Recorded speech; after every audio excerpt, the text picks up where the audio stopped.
Hi friends, welcome to our channel campus reconnect. ಇದು biology part 3 video. ಅದಕ್ಕಿಂತ ಮೊದಲು part 1 part 2 ನೋಡ್ಕೊಂಬರಿ. ಇದು part 3 video, digestive system of human body, ಮನುಷ್ಯನ ಜೀರ್ಣಕ್ರಿಯೆ ಬಗ್ಗೆ ಈ ವಿಡಿಯೋದಲ್ಲಿ ಡಿಸ್ಕಷನ್ ಮಾಡುತ್ತೇನೆ.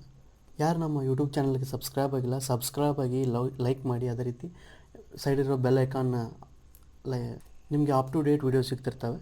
So let start our discussion.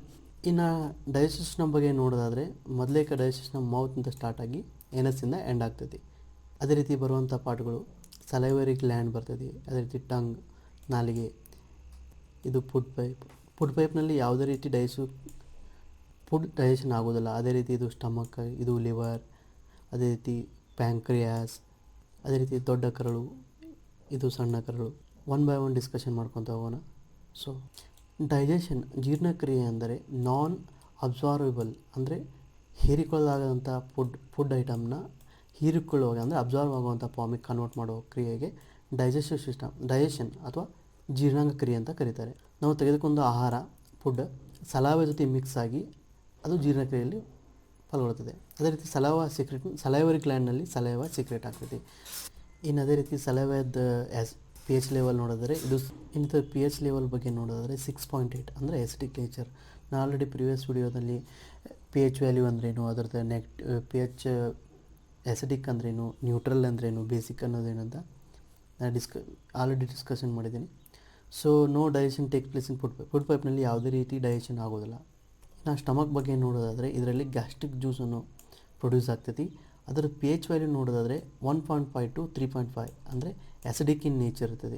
ಅದೇ ರೀತಿ ಈ gastric juice contain hydrochloric acid, pepsinogen and mucus ಅನ್ನೋ ಕೂಡಿರ್ತದೆ. ಅದೇ ರೀತಿ ಹೈಡ್ರೋಕ್ಲೋರಿಕ್ ಆ್ಯಸಿಡ್ದ ಫಂಕ್ಷನ್ ನೋಡೋದಾದರೆ, ಇದು ಕಿಲ್ಸ್ ದ ಮೈಕ್ರೋ ಆರ್ಗಾನಿಸಮ್, ಫುಡ್ನಿಂದ ಬಂದಂಥ ಯಾವುದೋ ಒಂದು ಮೈಕ್ರೋ ಆರ್ಗಾನಿಸಮ್ನ ಇದು ಕಿಲ್ ಮಾಡ್ತೈತಿ. ಅದೇ ರೀತಿ ಸ್ಟಮಕ್ನ lower part P H value ನೋಡೋದಾದರೆ 1.5 to 2.5 ಇರ್ತದೆ.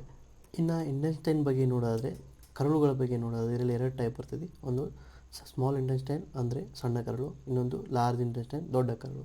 ನಾವು ಮೊದಲಿಗೆ ಸಣ್ಣ ಕರಳು ಬಗ್ಗೆ ನೋಡೋದಾದರೆ, ಇದು ಸ್ಮಾಲ್ ಇಂಟೆಸ್ಟೈನ್, ಇದು major site digestion and absorption of nutrients. ಇದು ಡೈಜೆಷನ್ ಆಗೋದಕ್ಕೆ ಕೂಡ ಹಾಗೂ ನ್ಯೂಟ್ರಿಯನ್ಸ್ ಅಬ್ಸಾರ್ಪ್ಷನ್ ಮಾಡೋದಕ್ಕೆ ಕೂಡ ಮೋಸ್ಟ್ ಇಂಪಾರ್ಟೆಂಟ್. ಅದೇ ರೀತಿ ಇದರದ ಲೆಂತ್ ಬಗ್ಗೆ ನೋಡೋದಾದರೆ 22 feet ಆರ್ 6.7 ಅಪ್ರಾಕ್ಸಿಮೇಟ್ಲಿ 6.7 ಮೀಟರ್ ಮಟ್ಟ ಇರ್ತದೆ. ಅದೇ ರೀತಿ ಸ್ಮಾಲ್ ಇಂಟೆಸ್ಟೈನ್ನ ಪಾರ್ಟ್ ಬಗ್ಗೆ ನೋಡೋದಾದರೆ, ಇನ್ನು ಡುಡೆನಮ್ ಬಗ್ಗೆ ನೋಡೋದಾದರೆ, ಬೈಲ್ ಜ್ಯೂಸ್ ಇದು ಲಿವರ್ನಲ್ಲಿ ಸೀಕ್ರೆಟ್ ಆಗ್ತದೆ. ಇದ್ರ ಜೊತೆ ಜಾಯಿನ್ ಆಗಿ ಇದು digestion of protein takes place. ಡುಡೆನಮ್ನಲ್ಲಿ ಡೈಜೆಷನ್ ಆಫ್ ಪ್ರೋಟೀನ್ ಆಗ್ತದೆ. ಇನ್ನು ಜೈಜುನಮ್ನಲ್ಲಿ ನೋಡೋದಾದರೆ, ಇದರಲ್ಲಿ ಡೈಜೆಷನ್ ಪ್ರೊಸೆಸ್ ಕಂಪ್ಲೀಟ್ ಆಗ್ತದೆ ಮತ್ತು ಅಬ್ಸಾರ್ಪ್ಷನ್ ಆಫ್ ಫುಡ್ ಇಲ್ಲಿಂದ ಸ್ಟಾರ್ಟ್ ಆಗ್ತದೆ. ಅದೇ ರೀತಿ ಇಲಿಯಮ್ ಬಗ್ಗೆ ನೋಡೋದಾದರೆ, ಇಲ್ಲಿ ಡೈಜೆಷನ್ ಆದಂಥ ಫುಡ್ಡು ಇದು ರಕ್ತದೊಂದಿಗೆ ಮಿಕ್ಸ್ ಆಗ್ತದೆ. ಅದೇ ರೀತಿ ಲಾರ್ಜ್ ಇಂಟೆಸ್ಟೈನ್ ಬಗ್ಗೆ ನೋಡೋದಾದರೆ, ಇದರಲ್ಲಿ ಯಾವುದೇ ರೀತಿ ಡೈಜೆಷನ್ ಆಗೋಲ್ಲ. ಇದರಲ್ಲಿ ಅಬ್ಸಾರ್ಪ್ಷನ್ ಆಫ್ ಸಾಲ್ಟ್ ಮತ್ತು ವಾಟರ್ ಆಗ್ತದೆ. ಇದನ್ನು ಕೇಳ್ತಿರ್ತಾರೆ, ಪ್ಲೀಸ್ ರಿಮೆಂಬರ್ ದಿಸ್. ಅದೇ ರೀತಿ small intestine larger than large intestine, ಸಣ್ಣ ಕರಳು ದೊಡ್ಡ ಕರಳಿಗಿಂತ ದೊಡ್ಡದಾಗಿರ್ತದೆ. ಇನ್ನು ಲಿವರ್ ಬಗ್ಗೆ ನೋಡೋದಾದರೆ, ಇಲ್ಲಿ ಕಾಣ್ತಾರೆ, ಇದು ಲಿವರ್.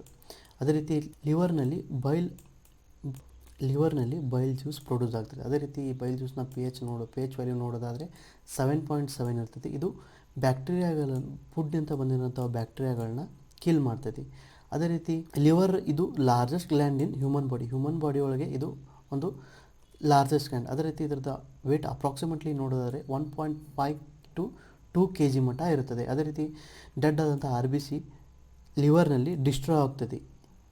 ಅದೇ ರೀತಿ ಲಿವರು ಸ್ಟೋರೇಜ್ ಅಂದರೆ ಸ್ಟೋರ್ ಗ್ಲೂಕೋಸ್ನ ಮತ್ತು ಗ್ಲೈಕೋಸನ್ನು ಸ್ಟೋರ್ ಮಾಡಿ ಇಟ್ಕೊಂಡಿರ್ತದೆ. ಯಾವಾಗ ಹ್ಯೂಮನ್ ಬಾಡಿ ಒಳಗೆ ಬ್ಲಡ್ ಶುಗರ್ ಕಮ್ಮಿ ಆದಾಗ ಈ ಗ್ಲೂಕೋಸ್ನ ರಿಲೀಸ್ ಮಾಡ್ತೈತಿ. ಅದು production of urea from ammonia group ಅಮೋನಿಯಾದಿಂದ ಯೂರಿಯಾ ಪ್ರೊಡ್ಯೂಸ್ ಆಗ್ತದೆ. ಇನ್ನು ಪ್ಯಾಂಕ್ರಿಯಾ ಬಗ್ಗೆ ನೋಡೋದಾದರೆ, ಇಲ್ಲಿ ಕಾಣ್ತಾರೆ, ಇದು ಪ್ಯಾಂಕ್ರಿಯಾಸ್. ಇದು second largest gland in human body ಒಳಗೆ ಇದು ಸೆಕೆಂಡ್ ಲಾರ್ಜೆಸ್ಟ್ ಗ್ಲ್ಯಾಂಡ್. ಅದೇ ರೀತಿ ಇದರ ಪಿ ಎಚ್ ವ್ಯಾಲ್ಯೂ ನೋಡೋದಾದರೆ 7.5 to 8.3 ಮಟ್ಟ ಇರ್ತದೆ, ಅಂದರೆ ನ್ಯೂಟ್ರಲ್ ಇರುತ್ತೆ. ಅದೇ ರೀತಿ diabetes cause due to deficiency of ಇನ್ಸುಲಿನ್ನಿಂದ ಡಯಾಬಿಟಿಸ್ ಬರುತ್ತೆ. ಅದೇ ರೀತಿ ಮಾಲ್ ಫಂಕ್ಷನ್ ಅಂದರೆ ಸರಿಯಾದ ರೀತಿ ಪ್ಯಾಂಕ್ರಿಯಾಸ್ ಕೆಲಸ ಮಾಡಲಿಲ್ಲ ಅಂದರೆ ಡಯಾಬಿಟಿಸ್, ಮಧುಮೇಹ ರೋಗ ಬರುತ್ತದೆ. ಅದೇ ರೀತಿ ಮುಂದಿನ ವಿಡಿಯೋದಲ್ಲಿ ಹ್ಯೂಮನ್ ಸರ್ಕ್ಯುಲೇಷನ್ ಸಿಸ್ಟಮ್ ಬಗ್ಗೆ, ಅದರ ಮುಂದಿನ ವಿಡಿಯೋದಲ್ಲಿ ವಿಟಮಿನ್ಸ್ ಬಗ್ಗೆ ಡಿಸ್ಕಷನ್ ಮಾಡ್ತೀವಿ. ಅದೇ ರೀತಿ ನೀವು ಈ ವಿಡಿಯೋ ನಿಮಗೆ ಲೈಕ್ ಆಗಿದರೆ ಶೇರ್ ಮಾಡಿ, ಸಬ್ಸ್ಕ್ರೈಬ್ ಮಾಡಿ. ಅದೇ ರೀತಿ ನಮ್ಮ ಸೋಷಿಯಲ್ ಮೀಡಿಯಾ ಪ್ಲ್ಯಾಟ್ಫಾರ್ಮ್ಗಳಿಗೆ ಜಾಯ್ನ್ ಆಗಿ. So thank you for watching to revolutionise the quality of education. Thank you.